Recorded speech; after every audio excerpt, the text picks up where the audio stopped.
रामन सिंह जी, जय श्री कृष्ण। जय हो नमो नारायण। ओम नमो। जय श्री कृष्ण महाराज जी, नमो दंडवत नारायण प्रणाम। स्वामी जय जी, श्री कृष्ण। नमो नारायण। जय हो जय। प्रणाम स्वामी जी, प्रणाम। हरिओम हरिओम। कितनी देर में गोलू लंबा हो?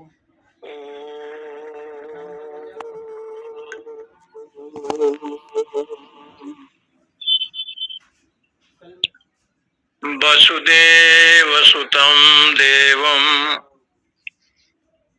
कंस चाणूरमर्दनम देवकी परमानंदम कृष्णं वंदे जगद्गुरुम। सिलेंडर क्या से आता है? तरुणी कराग्र विगलत कल्प प्रसूना प्लुतम वस्तु प्रस्तुत वेणुनादलहरी निर्वाण निर्व्याकुलम स्रस्त स्रस्त निबद्धनी विविलसत् गोपी सहस्रावृतम हस्तन्युस्तनदार तापवर्गमखिलम उदार कृतिम। ओम सहनावतु सहनो भुनक्तु सवीर्यं करवावहे तेजस्विनावधीतमस्तु मा विद्विषावहे। ओम शांति शांति शांति। शंकरं शंकराचार्यं केशवं बादरायणं सूत्रभाष्य कृत वंदे भगवन्तो पुनः पुनः। ईश्वरो मूर्तिभेद विभागिने व्योमवद्व्याप्त देहाय दक्षिणामूर्तये नमः। ओम शांति शांति शांति। श्री राम जय राम जय जय राम। श्री राम जय जय राम। श्री राम जय जय राम।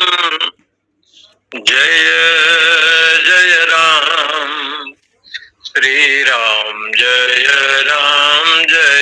जय राम। श्री राम जय जय राम। श्रीम राम जय जय राम। जय रघुनंदन जय घनश्याम जानकी वल्लभ सीताराम। जय राम जय सिया राम। श्री राम जय जय राम। श्री राम जय जय राम। श्री राम जय जय राम। भयादस्याग्निस्तपति भयात्तपति सूर्यः भयादिन्द्रश्च वायुश्च मृत्युर्धावति पंचमा। कठोपनिषद दूसरे अध्याय के तीसरे बल्ली के तीसरवा मंत्र है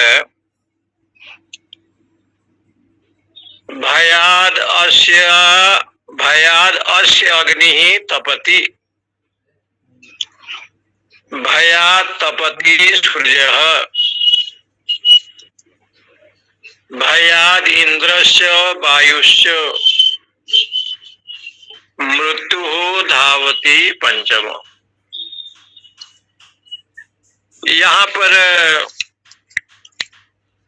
ब्रह्म को लक्ष्य करते हुए यद इदम किंच जगत सर्वम प्राण येजति निश्रितम महद्भयम वज्रम उद्यतम एतद विदु अमृतास्ते भवन्ति। जो कुछ जगत है, यद इदम, जो भी नाम रूपात्मक जगत है, सर्वम प्राण येजति, प्राण ब्रह्म में ही सब समाहित है। कल का ये विषय था कि प्राण कौन है, तो कहा कि प्राण ही अखंड चेतना है और सच्चिदानंद भगवान को ही प्राण कहा गया है। ऐसे जो परमेश्वर है, जो एक रस है, इसलिए संसार वृक्ष की कल्पना करते हुए ये संसार को अस्वस्थ वृक्ष कहा। और अस्वस्थ शब्द का अर्थ यही था कि अस्वस्थ माने जो पीपल वृक्ष है, जितने भी संसार में उद्भिज हैं, उद्भिज माने वृक्षादि हैं,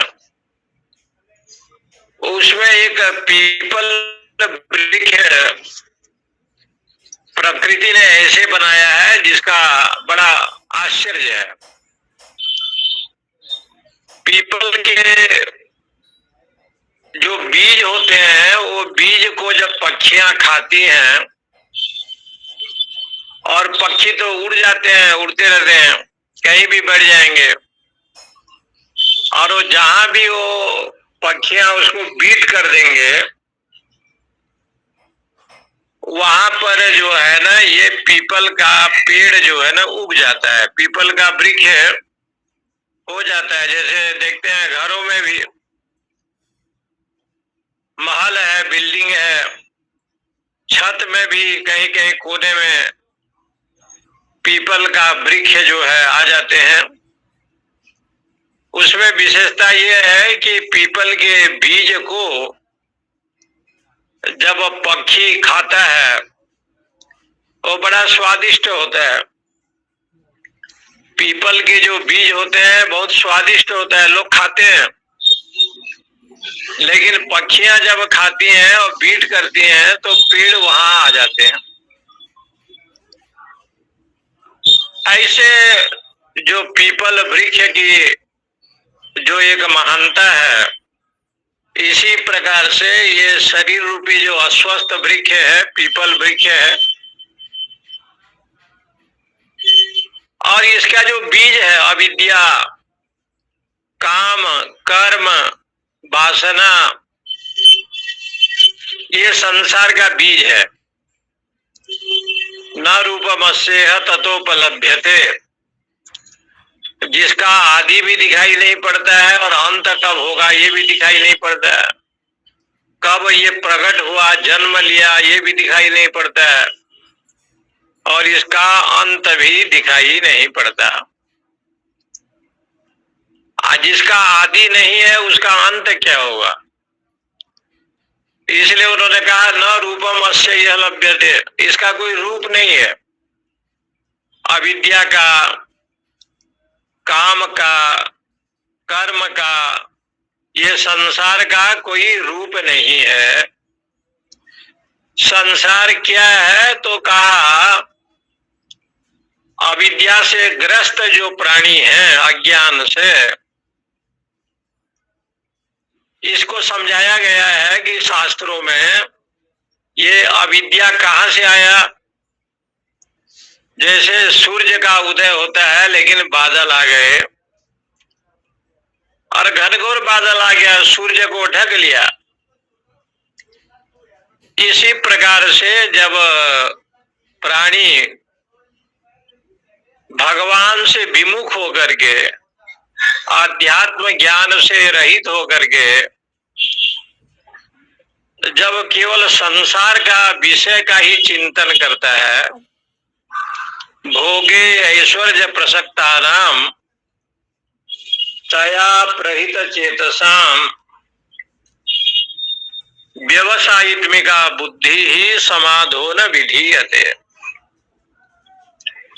इसलिए जो व्यवसायित्मिका बुद्धि है, जो चंचल भाव वाला बुद्धि है, वो समाधि को प्राप्त नहीं कराता, एकाग्रता नहीं प्रदान करते। अब परमात्मा को छोड़ करके जो संसार के विषय पदार्थ में भोग में ही रमण करते हैं, ऐसे जो लोग हैं, अविद्याया मंतरे वर्तमाना स्वयं धीरा पंडितम मन्यमाना दंद्रम्यमाणा परियन्ति मूढ़ा अंधे नेव नियमाना यथांधा। अविद्या के अंतर्गत है। जैसे कोई अंधा हो दूसरे अंधे को रास्ता दिखावे, वो दोनों जैसे गड्ढे में गिर जाते हैं। ऐसे संसार अंधा क्यों है? बोले उन्होंने भगवान को छोड़ दिया, आत्मा को छोड़ दिया। साधन पक्ष यही है, जो साध्य है यानी लक्ष्य है वो तो परमेश्वर है, और उनकी जो साधना है, बहिरंग साधना और अंतरंग साधना, साम दाम तितिक्षा, ये जो षट संपत्ति है ये बहिरंग साधना है। जैसे सम है, दम है, तितिक्षा है, और इसमें जो श्रवण मनन निधिध्यासन है ये अंतरंग साधना है। श्रवण करे, मनन करे, निधिध्यासन करे, ये वेदांत का ये साधना में ये दो पक्ष है, बहिरंग साधना और अंतरंग साधना। इसलिए कल जो एक प्रसंग था, निर्माण मोहो जित संग दोषा, व्याकरण शास्त्र में संस्कृत में उपसर्ग होते हैं। एक धातु में उपसर्ग लगाएंगे, प्रत्यय लगाएंगे, प्रत्ययांत लगाएंगे तो धातु का अर्थ बदल जाता है। यहां जैसे निर्माण ऐसे आया है, निर्माण तो निर उपसर्ग है और धातु है मांग, माने धातु मांग। इस धातु से निर्माण शब्द बनता है। कुछ लोग कहते हैं कि ये जो निर्माण शब्द बना और एक शब्द होता है निर्माण, लेकिन भगवान कृष्ण ने यहाँ निर्माण मोह नहीं कहा, निर्माण मोह। इसका अर्थ होता है निर्गत मान, जिनका मान। जैसे आप मान शब्द का प्रयोग करेंगे और आप उपसर्ग लगाएंगे तो अपमान हो जाएगा, सम उपसर्ग लगाएंगे तो सम्मान हो जाएगा। ये उपसर्ग से जो है ना धातु के अर्थ बदल जाते हैं, ऐसे संस्कृत का नियम है। उपसर्गेण धात्वार्थ बलाद अन्यत्र नीयते। उपसर्ग से धातु के अर्थ बदल जाते हैं। इसलिए एक मान शब्द का जो प्रयोग भगवान ने किया, इसका अर्थ ये है कि जो मान शब्द, जैसे राजा दुर्योधन का नाम है सुयोधन, और दुर्योधन के जगह पर लोग उनको जब बुलाते थे, युधिष्ठिर बुलाते थे तो कहते सुयोधन है, और दुर्योधन नहीं कहते थे। इसलिए नहीं कहते थे कि अत्यंत मानी जो है राजा दुर्योधन रहा।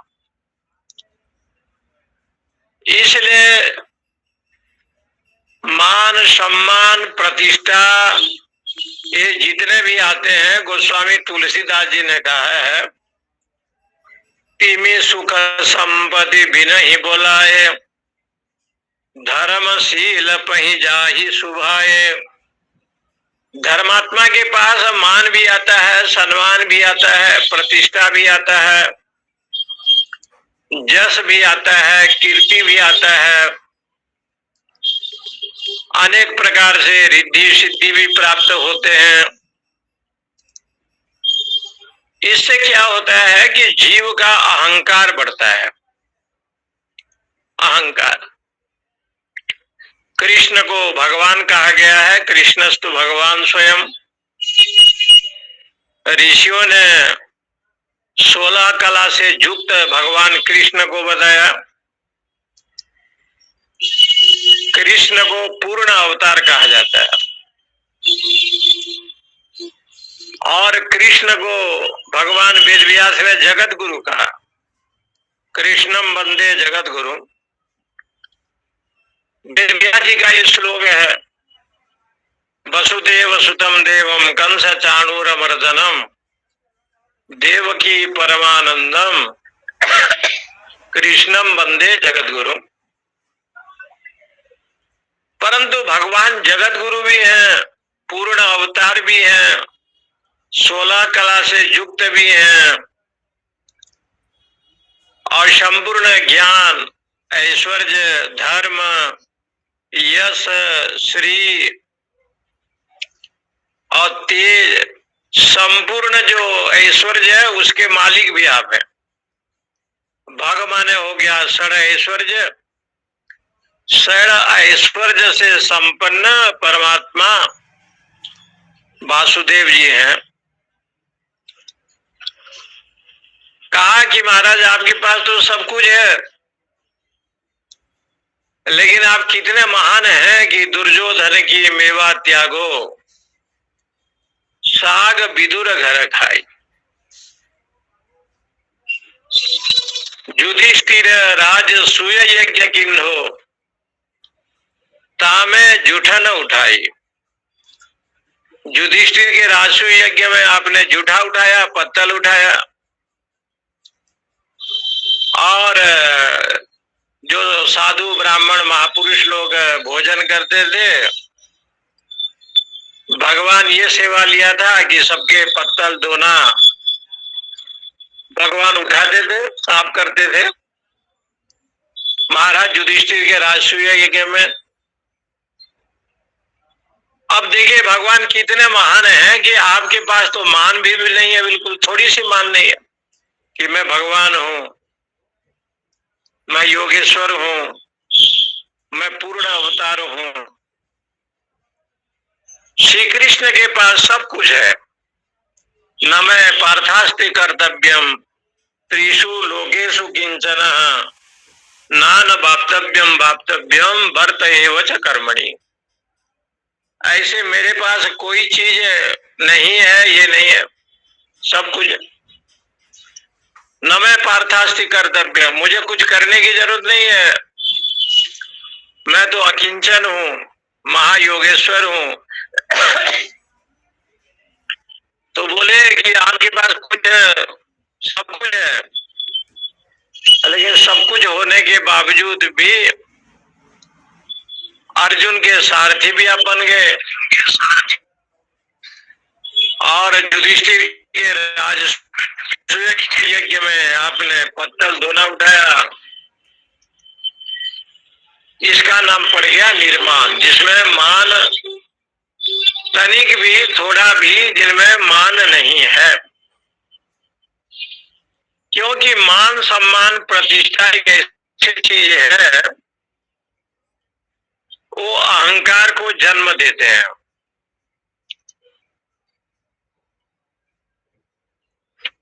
इस विश्वनाथ मंदिर के परिसर में एक भजन रोज कोई सज्जन लगाता है, उसमें वो भजन में ये सुनाई देता है, आशा एक राम जी से, आशा एक राम जी से दूजी आशा छोड़ दे, नाता एक राम जी से दूजी नाता तोड़ दे। साधु संग राम रंग अंग अंग रंगिए, जाही विधि राखे राम ताही विधि रहिए। बड़ा भगवत अरविंद का भाव जगे, इसलिए जब तक भगवान के भक्ति और सत्संग नहीं होता तब तक ये मान अभिमान सम्मान ये बना रहता है। और मोह का नाश भी, मोह सकल व्याधि न कर मूला, आपका ऐसे ही संपूर्ण रोगियों का घर तो मोह है। और मोह जो होता है, जैसे गंगा की धारा चल रही है, उसको आप बांध बना करके मोड़ देते हैं तो खेतों में वो जल चला जाता है। इसी प्रकार से ये जो मनोवृत्ति है, मूल अवस्था, क्षिप्त अवस्था और विक्षिप्त अवस्था, एकाग्र अवस्था, निरुद्ध अवस्था, 5 इनके वृत्ति है। योगा चित्त वृत्ति निरोध, मूढ़ क्षिप्त विक्षिप्त का जब धीरे धीरे साधक लोग इनको छोड़ देते हैं और एकाग्र अवस्था में जाते हैं और इंद्रियों को जितेंद्रिय बन करके जब ये रहते हैं, तो उस समय साधक के मन में निरुद्ध अवस्था के चलते ये संसार का जो विषय है उसको समझ नहीं करते हैं। और एकाग्र अवस्था के द्वारा, निरुद्ध अवस्था के द्वारा धीरे धीरे सत्संग भक्ति विवेक के द्वारा जब ज्ञान का उदय होता है, उसी समय जो है इसका मोह दूर हो जाता है। मोह जही महामृत्यु पुत्र द्वारा गृहादिशु, ये मेरा जो पन है यही मोह है। मोह शब्द का अर्थ यही है कि जो मेरा जो भाव है, अहम भाव है, यही मोह है। इसलिए मोह को यहाँ बंधन का हेतु कहा गया। मोह से शास्त्र में बताया हो जाना यही मोह है। इसलिए भगवान ने निर्माण और मोहा करके मोह को अलग अलग कहा। मान शब्द अलग होगा, मोह शब्द अलग होगा। मोह शब्द जो बना है, मोह विचित्य धातु से मोह बनता है। इसलिए जो मान और मोह को छोड़ देते हैं, इसका मतलब भगवान के चरणारविंद की शरणागति में जब जीव रहता है तो अपने आप मान और मोह दोनों भी चला जाता है, उनके चरणों में दे दें। इसलिए यहाँ लिखते हैं कि ऐसा जो प्राण है वो मैं हूं। भयाद अस्या अग्नि तपति, परमेश्वर के अग्नि जो है ना तपता है। अग्नि में जो उष्णता है ये परमेश्वर के भय से अग्नि तपति। भयात तपति सूर्य, और उस ब्रह्म के भय से सूर्य उदय होते हैं, अस्ताचल में जाते हैं, प्रकाश देते हैं। इंद्रस्य, और उन्हीं के भय से इंद्र देवता वर्षा करते हैं। वायुश्च, और वायु देवता भी जो वहन करते हैं प्राण अपान व्यान समान उदान पंच प्राण बन करके और संसार में वायु रूप से जो चलते हैं, उस ईश्वर के भय से मृत्यु धावती पंचमा मृत्यु धावती, काल भी अपने कर्म को छोड़ता नहीं है। इसका मतलब हो गया कि उस परमात्मा के भय से ये संसार में सब देवता अपने अपने कर्म को करते हैं। भयाद भित्या परमेश्वर के भय से अपने अपने मर्यादा को कोई छोड़ता नहीं है। उनका मर्यादा क्या है? अग्नि उष्णता को देते हैं। भयात तपति सूर्य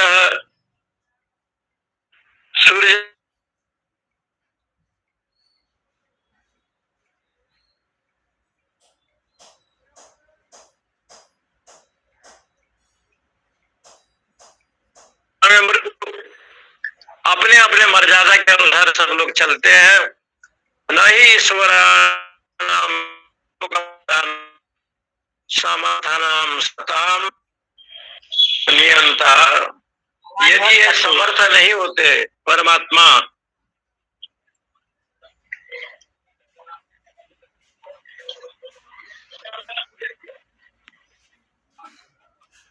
यदि ये समर्थ नहीं होते, और यहाँ लिखा है नहीं ईश्वराणाम लोकपालानाम समर्थानाम सताम नियंताम चेत। जो ईश्वर है सबको, जो ऐश्वर्यवान, ईश्वर माने जो ऐश्वर्यवान है, इष्टे इति ईश्वर, जो सबको शासन करता है उसको ईश्वर कहते हैं। ऐसा जो ईश्वर है वो समर्थ है। लोकपालानाम समर्थानाम, जितने लोकपाल हैं, ब्रह्मा इंद्र वरुण अग्नि सूर्य, ये 10 लोकपाल, 10 दिग्पाल भी हैं, लोकपाल भी होते हैं जो लोगों को पालन करते हैं। इंद्र चंद्र वरुण अग्नि सूर्य वायु, इसको कहते हैं लोकपाल। लोकानाम पालयति, जो संपूर्ण विश्व को, अखिल ब्रह्मांड को जो पालन करता है। ये सब लोग अपने अपने स्वधर्म में विचरण इसलिए करते हैं कि उस महान ऐश्वर्यवंत भगवान के, आत्मा के, ब्रह्म के भय से मृत्यु धावती पंचमा, ये मृत्यु भी वो भय से जाकर के प्रवृत्त होता है। इसका मतलब ये हो गया कि इंद्र चंद्र वरुण जितने भी हैं, अंगद ने कहा रावण को, रावण जब अंगद के पैर को उठाने के लिए चला, लंका के असुरों ने पैर को कोई उठा नहीं पाया, तो उस समय अंगद ने कहा कि देखो मैं तो उनके सेवक हूं राम जी के, यदि चरण पकड़ने की इच्छा है तो सच्चिदानंद परमानंद आनंद कंद भगवान राघवेंद्र सरकार के चरण को पकड़ो, जिनके चरण से गंगा जी प्रकट हुई है। जिन चरणन निकसी सुरसरी शंकर जटा समाई, भज मन राम चरण सुखदाई। इसलिए यदि चरण पकड़ना है तो उनके दास का नहीं, जिनके नाम स्मरण मात्र से भव संसार से साधक पार हो जाता है, ऐसे भगवान के शरण में जाना चाहिए। इसलिए अंगद ने रावण को समझाया, उस दीन दयाल परमात्मा का उमा स्वभाव यही जाना, जो भगवान के स्वभाव को जानता है उसको छोड़ करके दूसरे को भजन नहीं करता। यह चेत सकत बोधुम प्राग शरीरस्य विंसरसः ततः सर्गेषु लोकेषु शरीरत्वाय कल्पते। आगे की मंत्र में 4, जो चौथा नंबर मंत्र है उसमें वर्णन करते हैं कि यहाँ कारण कौन है, ब्रह्म है। वो ब्रह्म क्या है? यह चेत असकत बोधुम प्राग शरीरस्य विंसरसः तथा सर्गेषु लोकेषु शरीरत्वाय कल्पते। यह चेत, चेत शब्द का संस्कृत में होता है यदि। ये शंकावाची शब्द है। यह माने अस्मिन लोके, इस मर्त लोक में यानी मृत्यु लोक में भगवान ने कृपा करके मनुष्य जीवन दिया। नरतन उपाय विषय मन ले ही पलटि सुधाते सठ विष होई। भगवान ने मनुष्य जीवन प्राप्त किया है, उसने कृपा की है, दिया है। इस मानव जीवन में जो आपको जन्म दिया, जो आपको पाल रहा है, पोषण कर रहा है, और जिस प्रभु की अनंत कृपा है, उसको छोड़ करके केवल संसार के विषय भोग में, पहले लोग दुकान में ये सब लिखते नहीं थे, आजकल जो लिखते हैं बड़े बड़े दुकान में, यही काशी जी में भी देखते हैं, हरिद्वार में भी देखते हैं, अहमदाबाद बम्बई भी कभी कभी जाते हैं तो देखते हैं। बड़े बड़े दुकान में ये लिख करके रखे रहते हैं। पता नहीं वो जो मारवाड़ी लोग हैं पढ़ते हैं कि नहीं पढ़ते, ईश्वर जाने। अन्य लोग पढ़ते हैं। जो दुकान में जाता है उसमें कुछ ऐसे लिखा रहता है, जब तक रहोगे जिंदगी में फुर्सत न होगी काम से, कुछ समय ऐसे निकालो याद कर लो श्री राम से। आजकल लोग घरों में भी थोड़ा रखते हैं, किसी किसी ने घर में, और उसको पढ़ते हैं। एक गृहस्थ के घर में पटना में गए तो देखा वहां लिखा है, मातृदेवो भव, पितृदेवो भव, आचार्य देवो भव। उन्होंने जिसको गुरु बनाया था वो गुरु जी ने उसको कहा था कि कुछ श्लोक या दोहा चौपाई थोड़ा लिखो। तो वो लोग अधिकारी लोग थे, तो वो जिसको गुरु बनाए थे उनके गुरुदेव जी ने एक चौपाई लिखवाया था, प्रातः काल उठी के रघुनाथा, मातु पितु गुरु नावई माथा। लेकिन वो कभी कभी पढ़ते होंगे, ऐसे लगा कि कभी पढ़ते होंगे। दैव संयोग से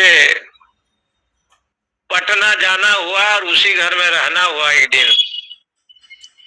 तो एक दिन मैं उस परिवार को पूछा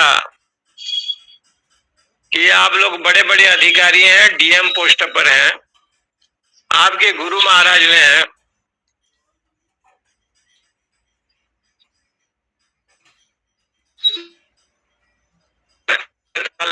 गुना था, तो आप अपने पिता को प्रणाम कर रहे हैं कि नहीं करते हैं? उन्हीं लड़के के धर्म पत्नी को पूछा कि तुम्हारा ये पति परमेश्वर है, सुबह उठ करके अपने पति को प्रणाम करती है कि नहीं करती है? तो मुख को ढक करके हंसने लगे सब लोग। इसका मतलब ये हो गया कि हम जो बोल रहे हैं हम मूर्ख है। ऐसे उनके मन में आया, प्रणाम तो करना क्या, लेकिन आपको जब रामचरितमानस का इस संदर्भ में जाते हैं कि राम का प्रिय कौन है? जो राम की आज्ञा को पालन करता है। तो राम जी क्या करते हैं? प्रातः काल उठी के रघुनाथा, माता पिता गुरु को प्रणाम करते हैं। तो मनुष्य का भी ये कर्तव्य है सुबह उठ करके अपने माता पिता गुरु को प्रणाम करना चाहिए, ये विधान है। जबकि रामचरितमानस में अपितु वेदांत में भी यही आया कि मातृदेवो भव, पितृदेवो भव, आचार्य देवो भव, 2 चम्मच में ये शब्द का प्रयोग उपनिषदों में भी की गई है। इससे सिद्ध होता है कि यह चेत, यह माने इस लोक में, इस लोक माने मर्त लोक में चेत, ये चेत जो है ना शंकावाची शब्द है। चेत का अर्थ हिंदी में होता है यदि। यदि तुमने असकत बोधुम प्राग शरीरस्य विंसरस्य, विंसरस्य कहते हैं विनाश को। अभी शरीर वृद्धावस्था नहीं हुआ है, अभी बाल पके नहीं हैं, दंत जो है ठीक है, नेत्र भी ठीक है, शरीर भी ठीक है, अभी अभी पतन नहीं हुआ है शरीर का। इसलिए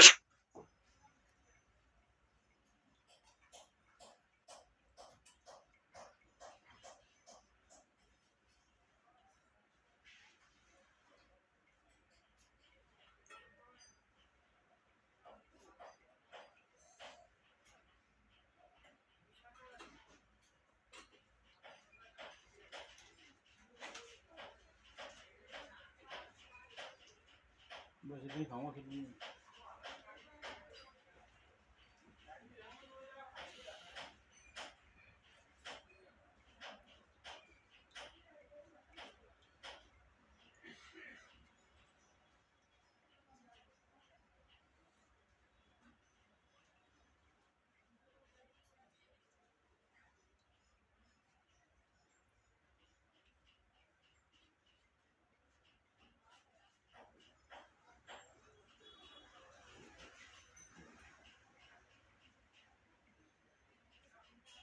इंटरनेट नहीं है।